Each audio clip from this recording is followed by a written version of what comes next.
So let us go ahead with the next question. An electron is revolving around a proton. Electron revolving around a proton is hydrogen atom basically, producing a magnetic field of 16 Weber per meter square. तो magnetic field की value they the 16 Weber per meter square in a circular orbit of radius 1 angstrom. That is not astronomical unit. That is 1 angstrom. 10 raised to minus 10. Its angular velocity will be. अच्छा question है. तो you must know. आपको पता है current carrying loop produces magnetic field. यहाँ पे तो कोई करंट कैरिंग लूप है नहीं. यहाँ पे कौन है? यहाँ पे इलेक्ट्रॉन है. Electron when it revolves round in the orbit it behaves as if it is a current loop. ये आप नेक्स्ट चैप्टर में सीखोगे, लेकिन क्वेश्चन सॉल्व करने के लिए हमको सफिशिएंट बेसिक्स पता है तो हम लोग करेंगे क्वेश्चन सॉल्व. तो electron revolving in circular loop acts as a current carrying loop. तो ये जो इलेक्ट्रॉन है घूम रहा है, मैग्नेटिक फील्ड जनरेट करेगा सेंटर पे. That is what it means. तो you know what is the magnetic field at the centre of a circular loop? Mu 0 I upon 2r. Okay, I upon 2r. ठीक है, वो वैसे लिखो या फिर 4 पाई और 2 पाई I बाय r, ऐसा भी चलेगा. Fine, that's okay. आंसर, अच्छा answer is in terms of pi. Answer if it in terms of pi तो लिखने की जरूरत ही नहीं है. Okay, original form. Good. R पता है? Yes, 1 angstrom. म्यू 0 पता है? 4.10⁻⁷. What you don't know is I. और आपको वैसे भी क्या पूछा है? क्या पूछा है? मतलब omega. Okay. What is current? Charge upon time. कौन सा charge? Electron upon time, time period.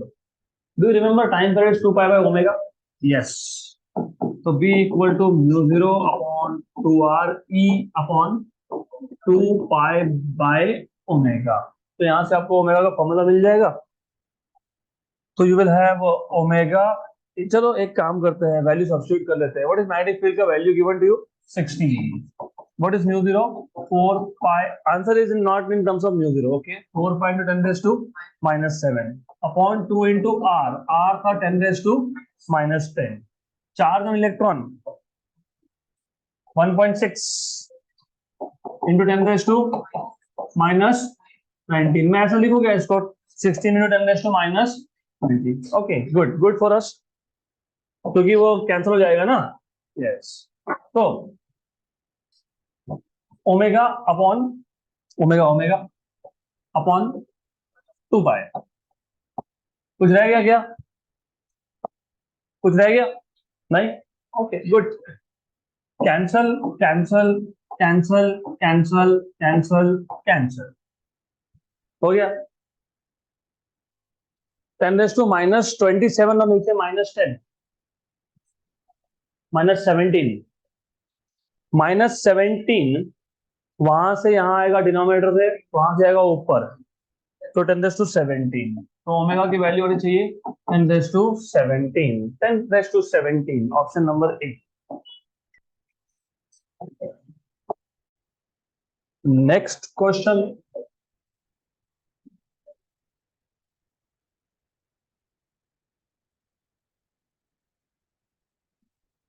Done. Two concentric coils each of radius equal to 2 pi are placed at right angles to each other. मैंने बताया था आपको, हमने इससे पहले भी दो कॉन्सेंट्रिक कॉइल्स लेकिन सेम प्लेन, कोप्लेनार भी थे लेकिन रेडियस अलग था. यहाँ पे रेडियस सेम है but they are not coplanar. The planes of the two coils are perpendicular to each other. क्योंकि राइट एंगल बोला है मतलब दोनों coils they are perpendicular to each other. एक में करंट है 3 एम्पियर, दूसरे में है 4 ampere. Okay. The magnetic induction in weber पर metre square at the centre of the coils will be. मैं ट्रिक बताऊंगा इसका. This is too simple. पहले पूरा समझ लो, then I give you a trick. Direct solve होता है ये. You don't even have to do anything. I will just give you a formula, apply and done. तो एक कॉइल ऐसा है in the plane of board. और एक coil ऐसा है perpendicular to the plane of board, right. मतलब एक कॉइल ऐसा बाहर आ रहा है बोर्ड के और एक कॉइल प्लेन ऑफ बोर्ड में है। This is what they are telling you. Okay, यहाँ पे सेंटर है दोनों का सेम, कॉन्सेंट्रिक है तो सेम सेंटर है। एक में करंट है लेटर से I1 3 एम्पियर और दूसरे में है लेटर से I2 4 एम्पियर। अब इस केस में it does not really matter कि तुम दोनों में क्लॉकवाइज ले रहे हो या एक में क्लॉकवाइज ले रहे हो में एंटी क्लॉकवाइज ले रहे हो, कोई फर्क नहीं पड़ता। क्यों नहीं पड़ता भी समझ लो अच्छे से। चलो, ये पहला कॉइल था I1, ये दूसरा है I2। What is the magnetic field due to current I1 at the centre? Mu 0/2 I1 by R, radius जो भी बोला होगा वो। What about direction? अच्छे से थोड़ा सा समझना यहाँ पे। ये जो पहला कॉइल है ना, वो जा रहा है inside the plane of board, inside the plane of board, correct. किसी के पास है क्या कड़ा? होना चाहिए, समवन ऑफ यू। हाँ, ओके। तो ये जो कॉइल है ना, ये coil this is going like this inside. If I curl my finger around this coil, where is the thumb pointing? To the left, to the left, बराबर। इसी को ऐसा कर दो तो इनसाइड। तो पहले कॉइल का कहां पे है? टू द लेफ्ट, और दूसरे का इनसाइड। तो what is the angle? 90 degree. तो ऐसे केसेस में हमेशा एंगल कितना बनता है? तो वंस यू नो दिस, ये क्वेश्चन डायरेक्टली सॉल्व होगा। तो पहले का, फर्स्ट का field is to the left, मतलब दैट इज बेसिकली B1, और दूसरे का इज गोइंग इनसाइड, तो B2 इज क्रॉस।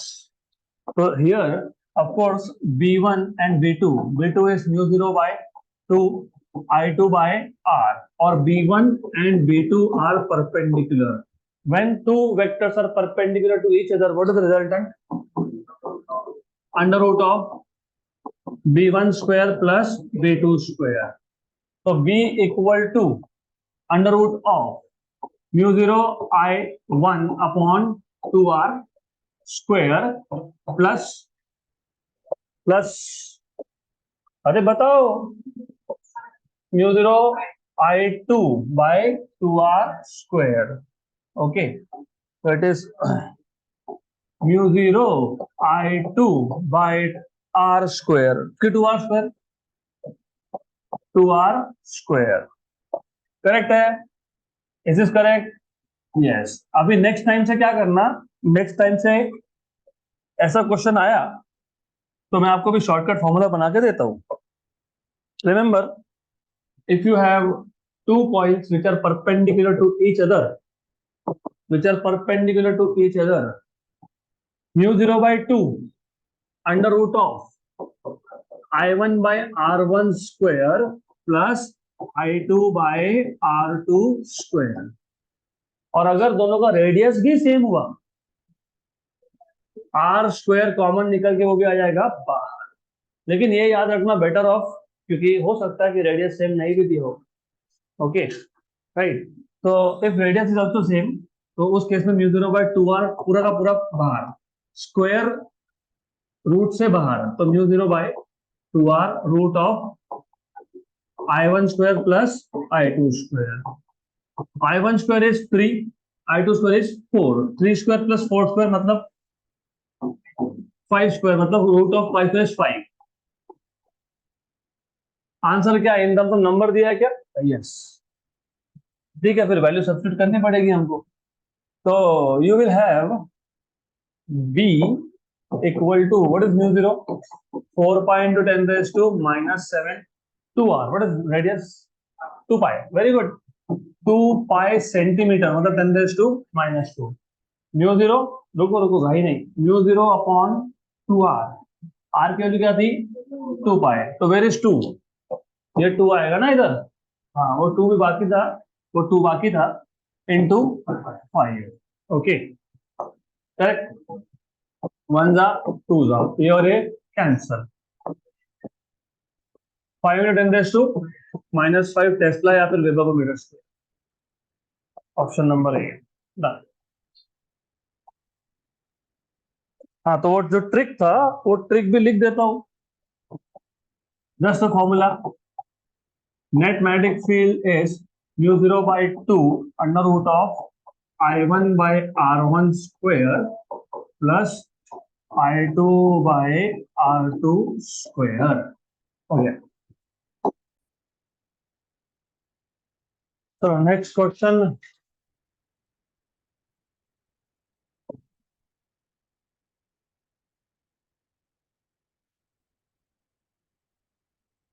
ये 5 ऑप्शन वाले जो क्वेश्चंस है, ये पहले कुछ टाइप के एग्जाम में आते थे. If I am not wrong, Kerala का जो एंट्रेंस टेस्ट था वहां पे आते थे 5 option.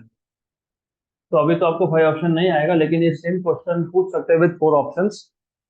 To long parallel wires P and Q are both perpendicular to the plane of paper. मतलब दो लॉन्ग स्ट्रेट वायर है which are perpendicular to the plane of paper, मतलब both wire going inside. Right. कोई जरूरत नहीं है ऐसा दिखाने की. ये आपको सिर्फ कंफ्यूज करने के लिए करते हैं, क्योंकि you will be basically confuse why for applying right hand thumb rule. Does not matter. दो पैरेलल वायर्स है ना, इस क्वेश्चन में does not matter. If you show them going inside, fine. If you don't want to show them going inside, is also fine, but these two wires should be parallel to each other. ये होना चाहिए ऐसा. So two long parallel wires P and Q are both perpendicular to the plane of paper with distance 5 meter between them. तो दोनों का distance 5 metre है. If P and Q carry the current of 2.5 and 5 ampere respectively in the same direction, then the magnetic field at the point halfway between the wires is. हाँ, perpendicular दिखाना कब matter करता? जब magnetic field का direction भी पूछा होता. यहाँ पे आपको रिजल्टेंट मैग्नेटिक फील्ड का सिर्फ मैग्नीट्यूड पूछा है, डज नॉट मैटर. और आपको बोला है कि यहाँ पे एक मिड पॉइंट है, सम मिड पॉइंट, लेट अस से ए पॉइंट.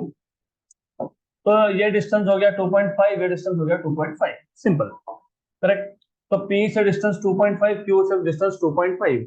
आपको इस ए पॉइंट पे फाइंड करना है magnetic field. What is the magnetic field due to a long straight wire?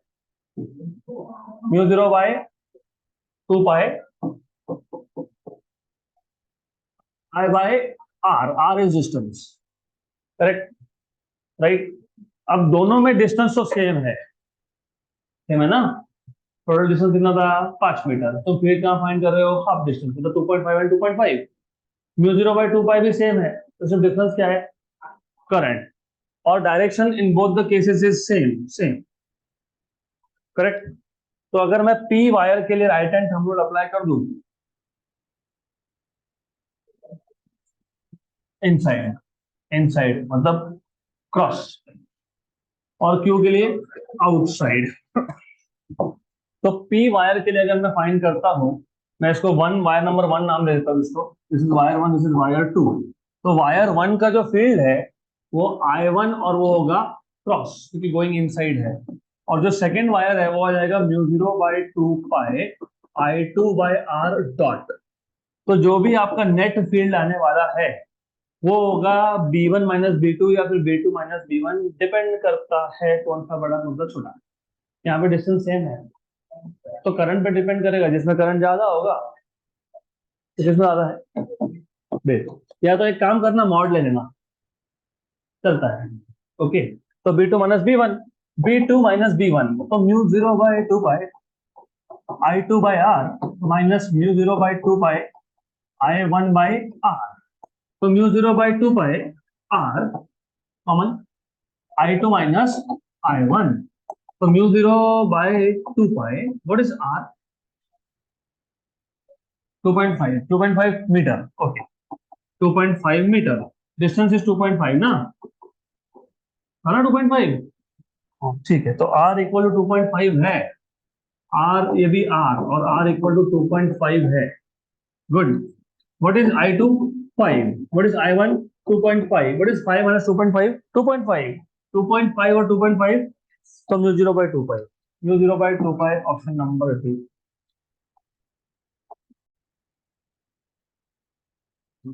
चलो नेक्स्ट क्वेश्चन.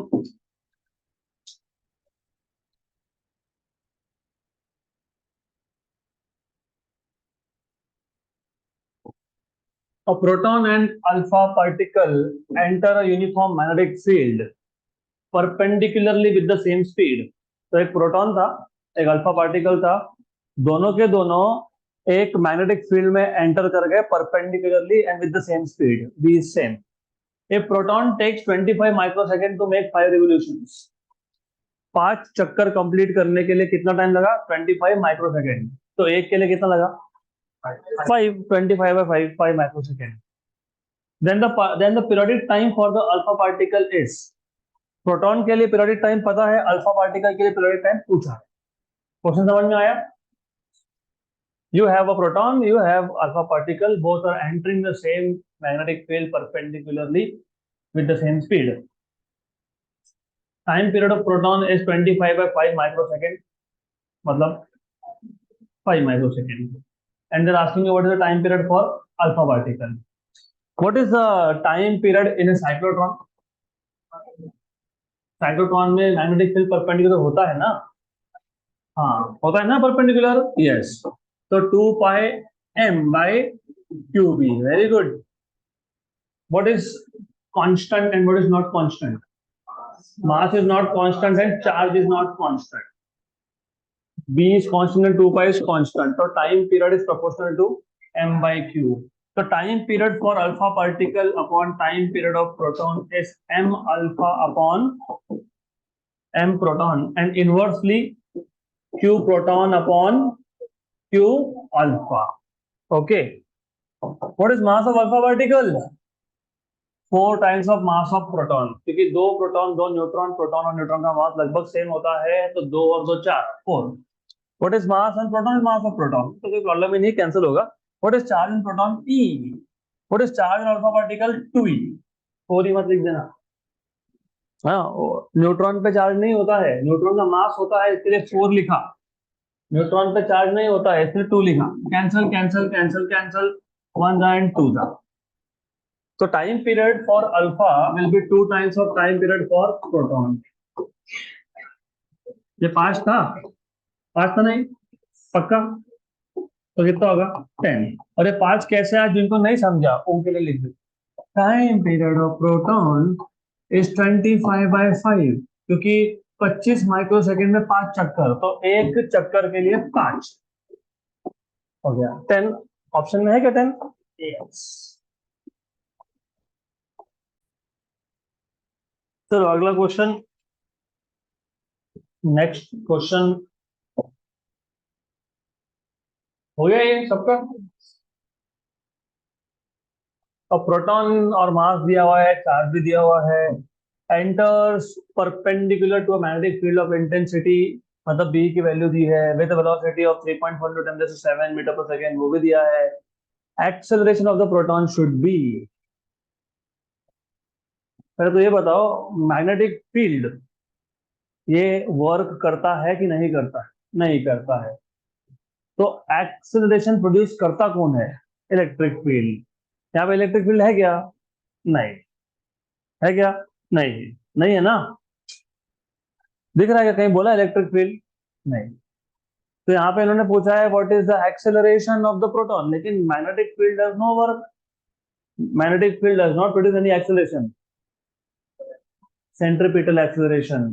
आपको याद है, यूनिफॉर्म सर्कुलर मोशन अगर पार्टिकल परफॉर्म कर रहा होगा तो स्पीड भले ही सेम है, लेकिन वेलोसिटी का डायरेक्शन चेंज हो रहा है.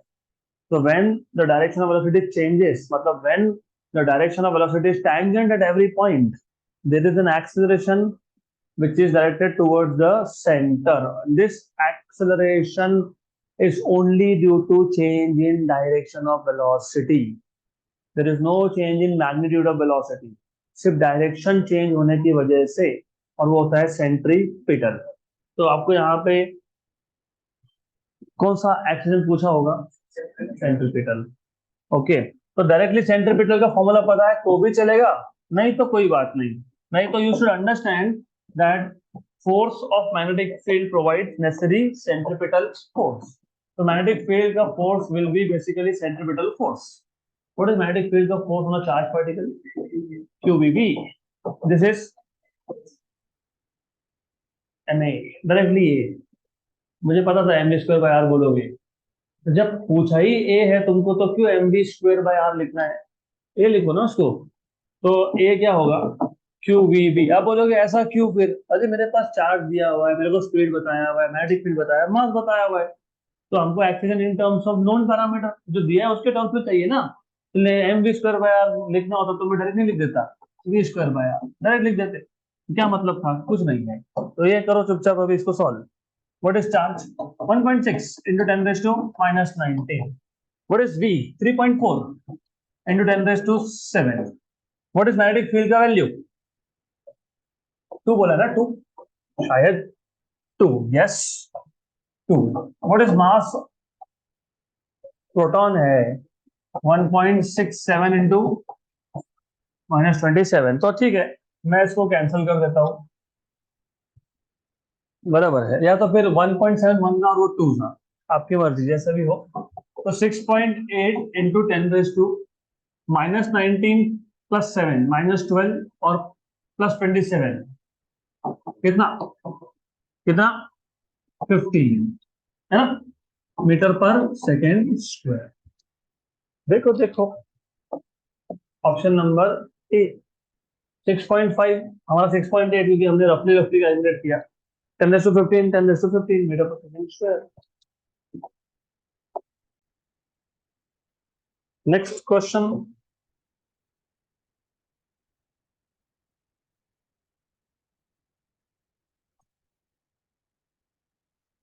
an electric field of 1500 volt per meter. So there is an electric field of 1500 volt per meter and a magnetic field of 0.4 Weber per meter square.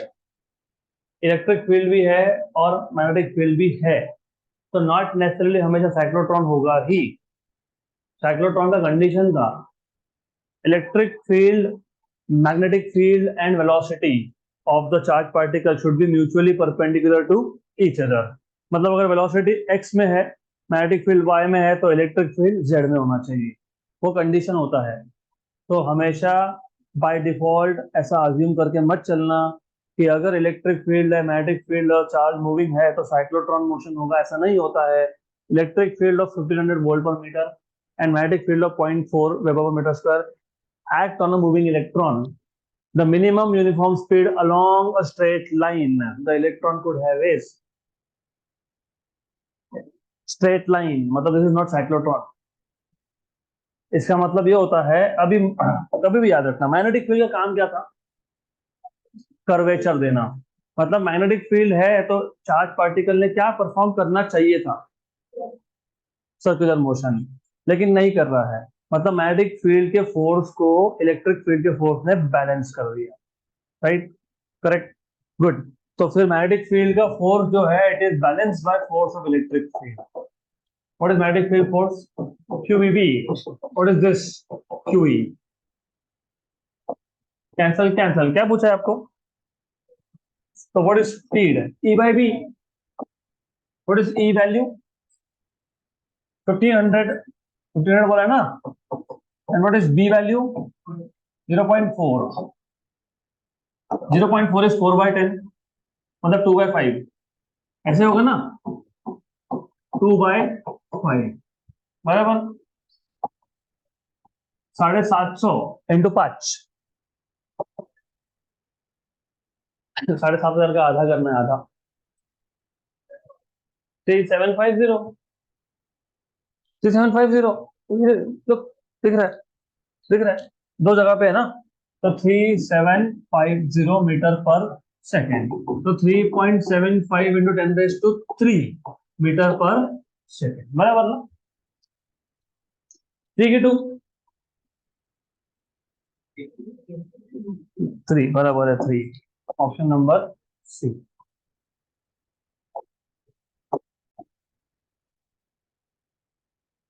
Next question,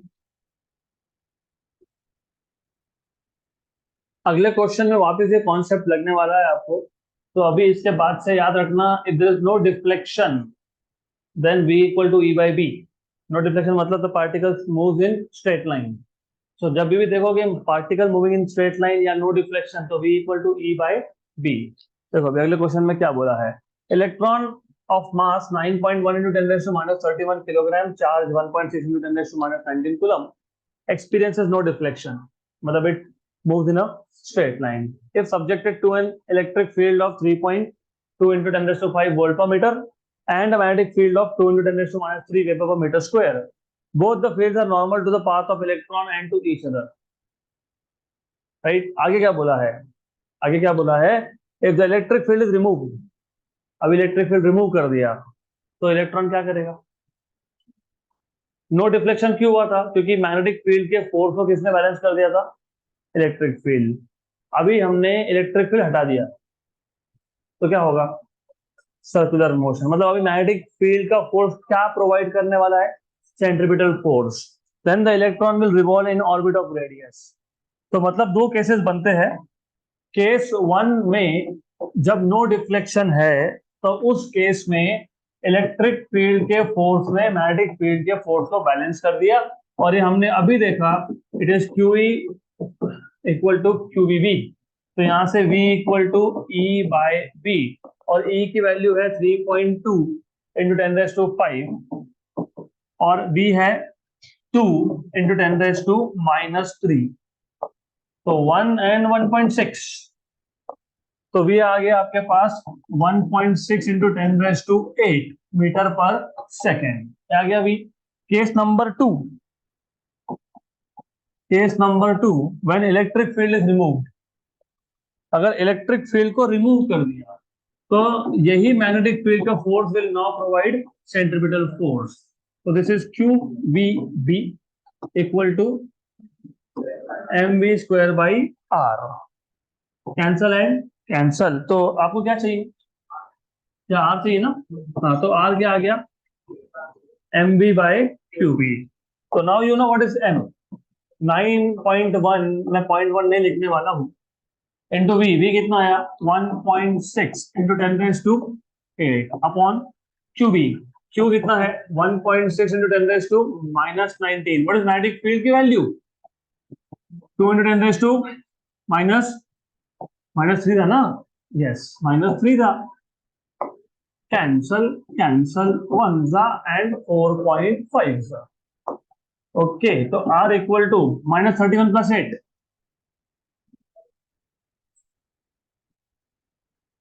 minus 23 minus 22.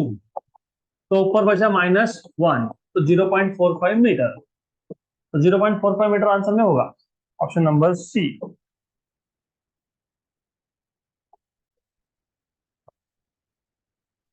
Next question.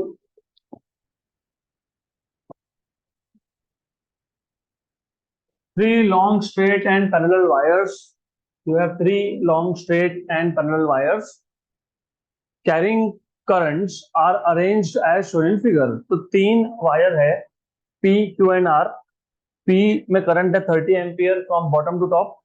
Q में है 10 from top to bottom. 20 में है R में है 20 from bottom to top. Okay. The force experience by 10 centimetre length of wire Q is. तो ये जो wire है Q, इसके 10 सेंटीमीटर लेंथ पे, मतलब फोर्स पर यूनिट लेंथ वाला क्वेश्चन आ गया.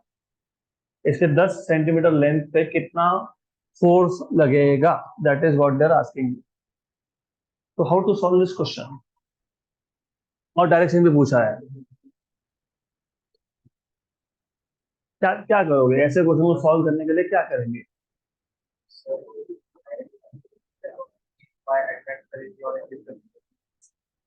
ठीक है, बराबर है.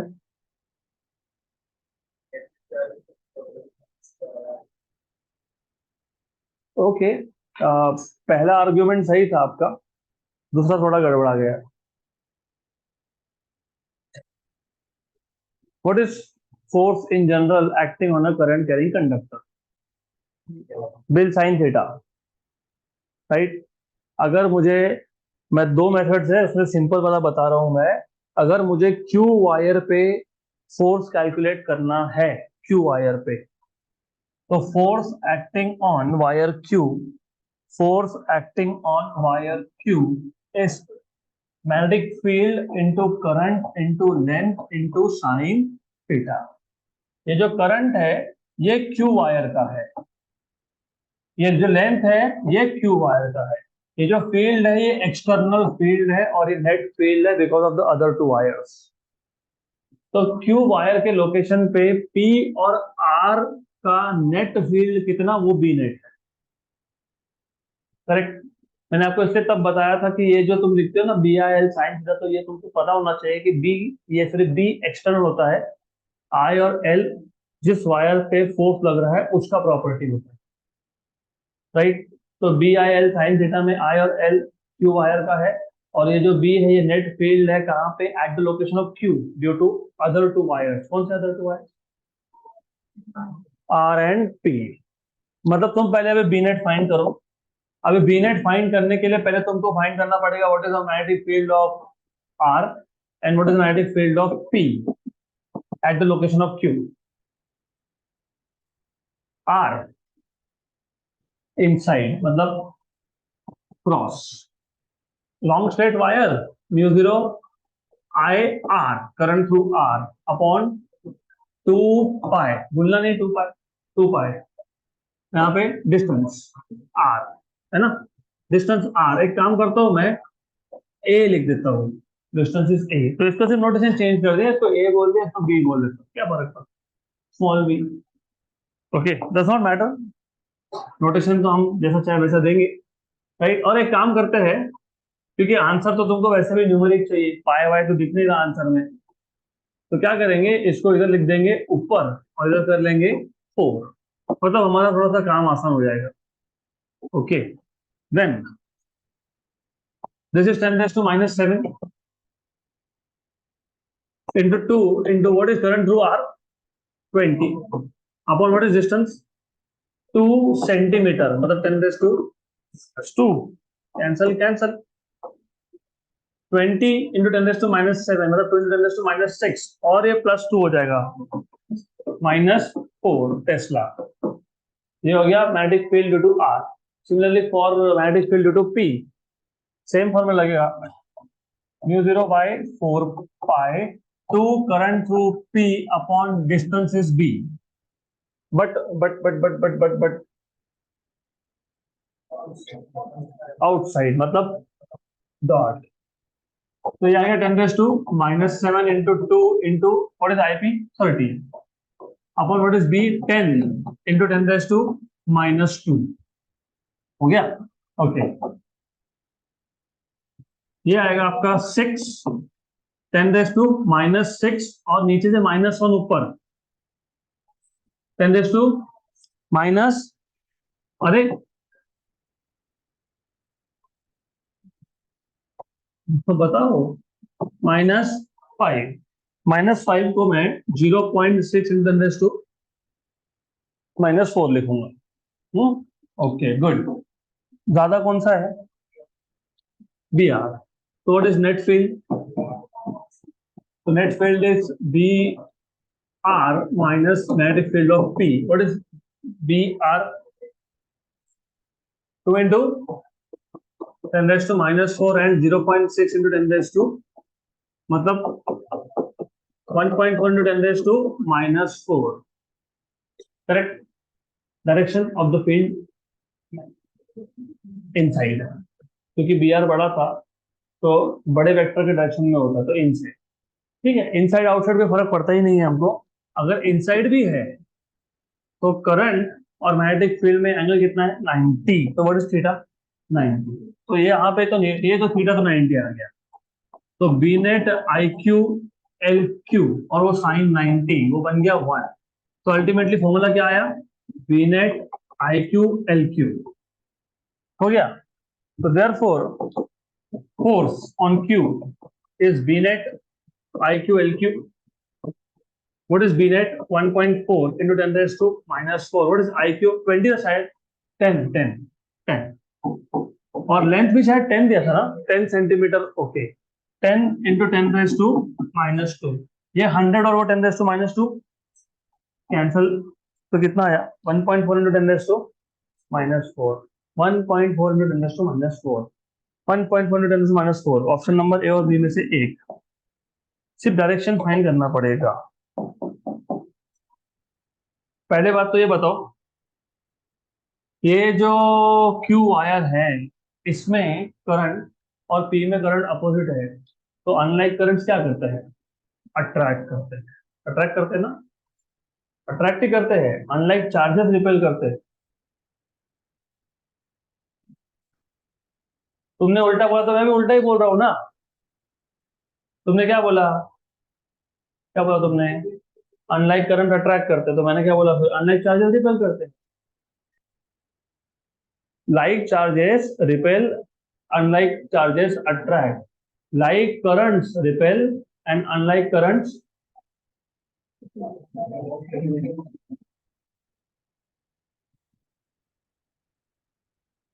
लाइक करंट्स क्या करते हैं? अट्रैक्ट। अनलाइक क्या करते हैं? तो रिपेल बोलो फिर, रिपेल। तो ये जो क्यू है इसको आर अट्रैक्ट करेगा कि रिपेल करेगा? रिपेल करेगा या अट्रैक्ट करेगा? रिपेल करेगा। रिपेल करेगा तो ये होगा direction of force on Q due to R. फिर क्यू और पी, इसमें भी करंट क्या है? अपोजिट डायरेक्शन में। तो वापस एक बार बताओ, अट्रैक्ट होगा कि रिपेल होगा? पक्का क्या? Sure sure. तो लाइक करंट्स क्या करते हैं? अट्रैक्ट। अनलाइक क्या करते हैं? तो ये आ गया force on Q due to P. सही है क्या? अब डिपेंड करता है, ये दोनों में से जो ज्यादा फोर्स होगा वो डायरेक्शन होगा। सही है? सही है ना? फाइनल फोर्स का डायरेक्शन क्या होगा? इन दोनों का रिजल्टेंट। तो मुझे बताओ कि दोनों में से कौन सा फोर्स ज्यादा है, जिसका मैग्नेटिक फील्ड ज्यादा है? मैग्नेटिक फील्ड किसका ज्यादा है? आर का। तो फोर्स किसका ज्यादा है? आर का। तो F Q R is greater than F Q P, ऐसा आएगा वो। बराबर। तो what is the resultant direction? क्या है डायरेक्शन? Towards the right. तो कौन सा ऑप्शन लिखना है? हो गया? जिनको अभी भी कुछ समझ में नहीं आया मैंने क्या बोला, क्यू वायर पे कौन कौन फोर्स लगा रखा? आर वायर और पी वायर। बराबर है। व्हाट इज फोर्स का formula? B I L. Force किस पे लग रहा है? क्यू पे। तो आई और एल ये तो सेम है, करेक्ट। लेकिन बी, मैग्नेटिक फील्ड आर का भी है पी का भी है। तो ज्यादा फोर्स किसका? जिसकी फील्ड ज्यादा। तो जहां पे वायर क्यू है वहां पे किसका फील्ड ज्यादा है? किसका फील्ड ज्यादा है? आर का। तो ज्यादा स्ट्रॉन्गर फोर्स किसका होगा? आर का। और करंट का डायरेक्शन क्या था? अपोजिट। तो आर वायर को क्या कर रहा था? रिपेल। पी भी क्या कर रहा था? रिपेल। लेकिन ज्यादा रिपल्सन किसका है? तो आर उसको कहाँ धक्का देगा? राइट में। तो आंसर में क्या आएगा? To the right.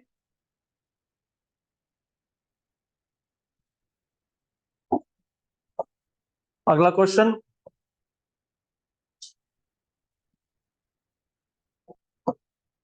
A conductor in the form of right angle ABC with AB 3 centimetre and BC 4 centimetre. एक कंडक्टर है जो basically in the form of right angle है, मतलब in the form of L shape है। उसमें से AB side 3 है, BC side 4 है, carries a current of 10 ampere. There is a uniform magnetic field of 5 Tesla perpendicular to the plane of the conductor. The force on the conductor will be. Good question. So what you have is something like this. This is A, B and C. It carries a current of 10 ampere. Current ऐसा आया फिर यहाँ गया। और जो magnetic field है वो perpendicular to the plane है, या तो गोइंग इनसाइड है या तो कमिंग आउटसाइड है, एक ही बात है। Any does not matter really, यहाँ पे मैटर नहीं करता। तो आपको पूछा what is the force on this conductor. देखो, हमने अभी थोड़ा टाइम पहले दो रिंग का केस लिया था जो दोनों एक दूसरे को क्या थे? परपेंडिकुलर। तो जब करंट एक दूसरे को परपेंडिकुलर हो तो उनके मैग्नेटिक फील्ड भी क्या होते हैं? परपेंडिकुलर। बराबर। तो उनके फोर्स भी क्या होंगे? परपेंडिकुलर। तो force acting on A B and force acting on B C will be perpendicular to each other. तो force acting on A B and the force acting on BC will be perpendicular to each other. If you have two forces which are perpendicular to each other, what is the resultant force? FAB square plus FBC square. What is FAB? BIL. Very good. B जो magnetic field है वो I दोनों में same है, हाँ, लेकिन length same नहीं है. What is magnetic field? दिया हुआ है ना, कितना बोला हुआ है? 5. करंट कितना है? 10 एम्पियर. और LAB कितना है? 3 सेंटीमीटर. तो 10⁻². कितना हो गया? 15 × 10⁻⁻1 मतलब 1.5. 1.5 न्यूटन का फोर्स आ गया. What is the force acting on BC?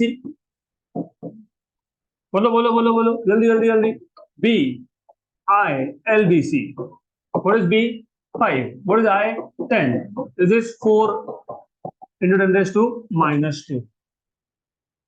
20 into 10⁻⁻1. So 2 Newton.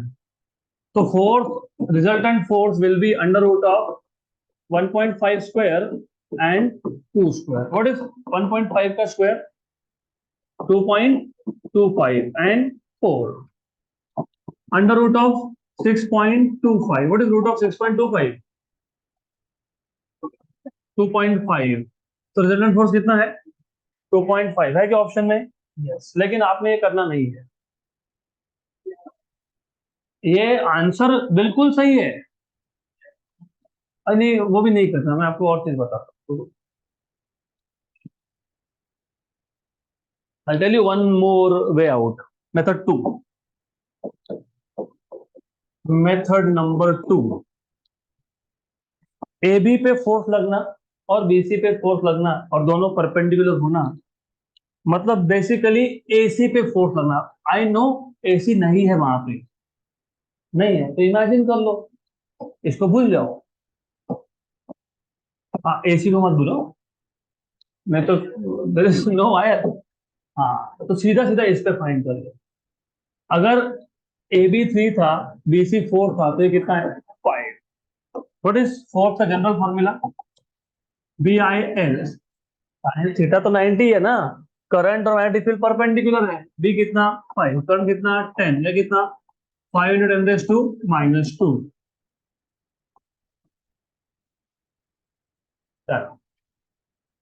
तो अभी तुम देख लो, 2 स्टेप ये सब करना है तुमको. You decide. डन.